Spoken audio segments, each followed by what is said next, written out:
ನಮಸ್ಕಾರ ಆತ್ಮೀಯ ವಕೀಲ ಮಿತ್ರರೇ. ವಕೀಲರ ಸಂಘ ಬೆಂಗಳೂರು ಈ ಚುನಾವಣೆಯಲ್ಲಿ ಪ್ರಧಾನ ಕಾರ್ಯದರ್ಶಿ ಅಭ್ಯರ್ಥಿಯಾಗಿ ನಮ್ಮ ಎಚ್ ಚಂದ್ರಶೇಖರ್ ಅವರು ಸ್ಪರ್ಧಿಸಿದ್ದಾರೆ. ಇವರು ಸಮಾಜಮುಖವಾಗಿ ಹಲವಾರು ಒಳ್ಳೆಯ ಕೆಲಸವನ್ನು ಮಾಡ್ಕೊಂಡು ಬಂದಿದ್ದಾರೆ, ಮುಂದೆನೂ ಮಾಡ್ತಾರೆ.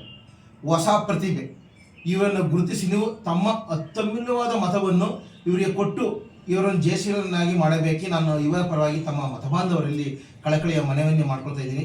ಬಹುಶಃ ಎಚ್ ಚಂದ್ರಶೇಖರ್ ಅವರು CS ಅಸೋಸಿಯೇಟ್ಸ್ ಮುಖೇನ ಸಮಾಜದ ಎಲ್ಲ ಬಡವರಿಗೆ ಮತ್ತು ಸ್ನೇಹಿತರಿಗೆಲ್ಲ ಒಂದು ಬಹಳ ಸಹಾಯ ಹಸ್ತ ಚಾಚಿರ್ತಾರೆ.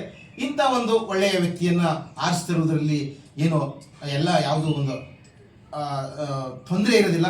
ಇವರು ಮುಂದೆ ಸಮಾಜಕ್ಕೆ, ವಕೀಲ ಬಂಧುಗಳಿಗೆ ಇನ್ನೂ ಒಳ್ಳೊಳ್ಳೆ ಯೋಜನೆಗಳನ್ನು ಮಾಡಬೇಕು ಅಂತ ಏನು ಅವ್ರದ್ದೇ ಆದ ಒಂದು ಯೋಜನೆಗಳನ್ನು ಅಳವಡಿಸ್ಕೊಂಡಿದ್ದಾರೆ. ಅವರ ಆಕಾಂಕ್ಷೆ, ಅವರ ಉತ್ಸಾಹಕ್ಕೆ ತಾವು ಅವರಿಗೆ ಅತ್ಯುನ್ನತ ಮತವನ್ನು ಕೊಟ್ಟು ಅವ್ರನ್ನ ಜಯಶೀಲ ಮಾಡಿಕೊಡ್ಬೇಕಾಗಿ ನಾನು ಎಲ್ಲ ವಕೀಲರ ಪರವಾಗಿ ರಾಮಕೃಷ್ಣಯ್ಯ, ನಾನು ಕರ್ನಾಟಕ ಉಚ್ಚ ನ್ಯಾಯಾಲಯದ ನಾನು ಸಹ ಜನರಲ್ ಸೆಕ್ರೆಟರಿ, ಇವರು ಜನರಲ್ ಸೆಕ್ರೆಟರಿ ಆಗ್ಬಿಡ್ಲಿ ಅಂತ ಹೇಳ್ತಾ ತಮ್ಮೆಲ್ಲರಿಗೂ ಮತ್ತೊಮ್ಮೆ ಕಳಕಳಿ ಪ್ರಾರ್ಥನೆ ಮಾಡ್ಕೊಳ್ತಾ ಇದ್ದೀನಿ. ಜೈ ಹಿಂದ್, ಜೈ ಕರ್ನಾಟಕ.